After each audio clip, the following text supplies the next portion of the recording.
Welcome to Museum Archipelago. I'm Ian Elsner. Museum Archipelago guides you through the rocky landscape of museums. Each episode is never longer than 15 minutes. So let's get started. Go to the central square of any Soviet-influenced country, like Lithuania, and you will find empty pedestals.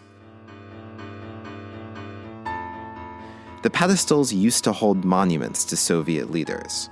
Where there was once a statue of Lenin and Stalin, you can now find overgrown bushes and a pop-up cell phone store. Where are the statues now? Well, in Lithuania at least, they are in a pseudo-theme park called Grūtas Park, or, unofficially, Stalin World.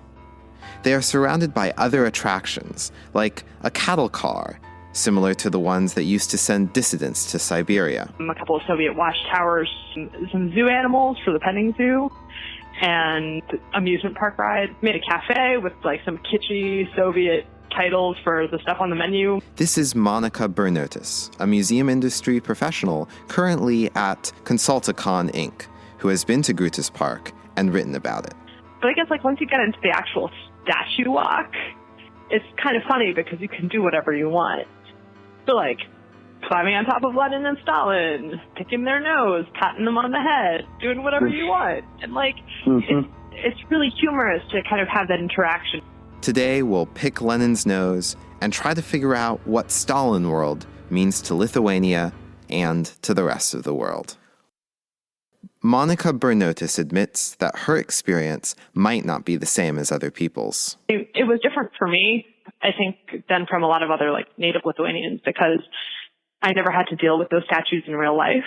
But I like to think that I have some sort of connection, some sort of understanding that these images might have been both scary and inspirational at different times in somebody's life.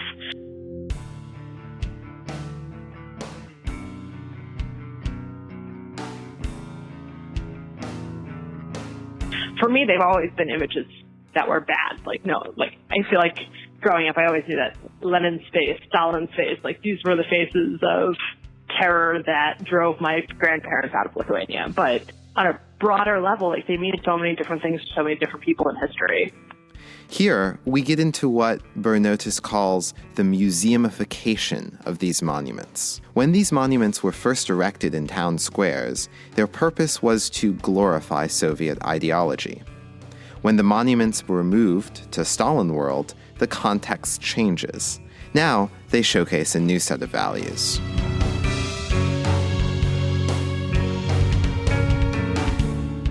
What's interesting about Grūtas Park, for me, is that it makes a very bold statement as to where these statues came from. Because on the one hand, they could have curated the park to say, this is a park of Soviet statues, and these are the people who the statues represent. This is a statue of Lenin, and this is what Lenin did. Instead of taking that approach, I called it museumification in my paper. Instead of taking that approach, they present a statue of Lenin and they say, this is a statue of Lenin. This statue of Lenin once stood in Lukiškių Square in Vilnius. This is a statue of Stalin. It stood in this square, in that square. But here, in Grūtas Park, the statues don't represent Lenin. They represent where Lenin once stood. So people can go visit them and say, I remember the statue from when I was in school at my high school graduation, where my teacher asked me to recite this old poem by Pushkin in front of it. And they can really create this emotional memory, but because it's not in the same place where it once was, they're removed from that place of oppression. Kind of all of the oppression was, or the experience of the Soviet Union is now contained in a few acres in the middle of nowhere in Lithuania, whereas it was once the central locale in each community. The sculpture park separates the original intention of the sculpture from the sculpture's purpose today. In fact, the existence of the park has made many Lithuanians uneasy. I don't believe that it was ever meant to be pro-Soviet.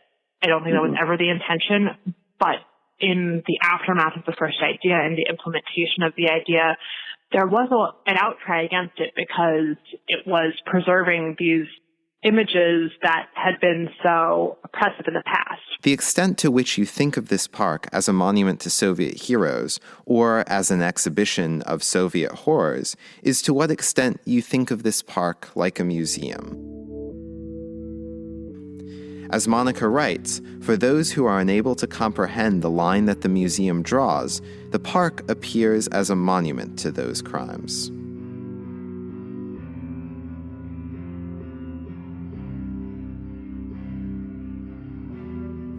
But a museum is not the place to be irreverent. It's a serious, buttoned-up place where you can't climb on the statues and where the exploring must be intellectual, not physical. Stalin World is different. Monika wasn't the only one who behaved irreverently under the glowering faces. I have seen other friends going there, and just the pictures of them going there. And almost everybody has their, standard picking Lenin's nose picture, or the just doing all manner of ridiculous things with those statues. Stalin World represents a collective, nationwide healing process. It offers a chance to laugh together at the past. As Bernotas writes, the humor of the park can help the Lithuanian people collectively digest their horrors of their history, thus contributing to the efforts of nation building in the post-Soviet age, and preventing any possible repetition of the terror of the Soviet era. This has been Museum Archipelago. You'll find show notes at museumarchipelago.com. Club Archipelago members get access to a bonus podcast feed that's sort of like the director's commentary to the main show. Subscribe at patreon.com/museumarchipelago. If this is your first show, don't forget to subscribe for free in your favorite podcast player. Thanks for listening. And next time, bring a friend.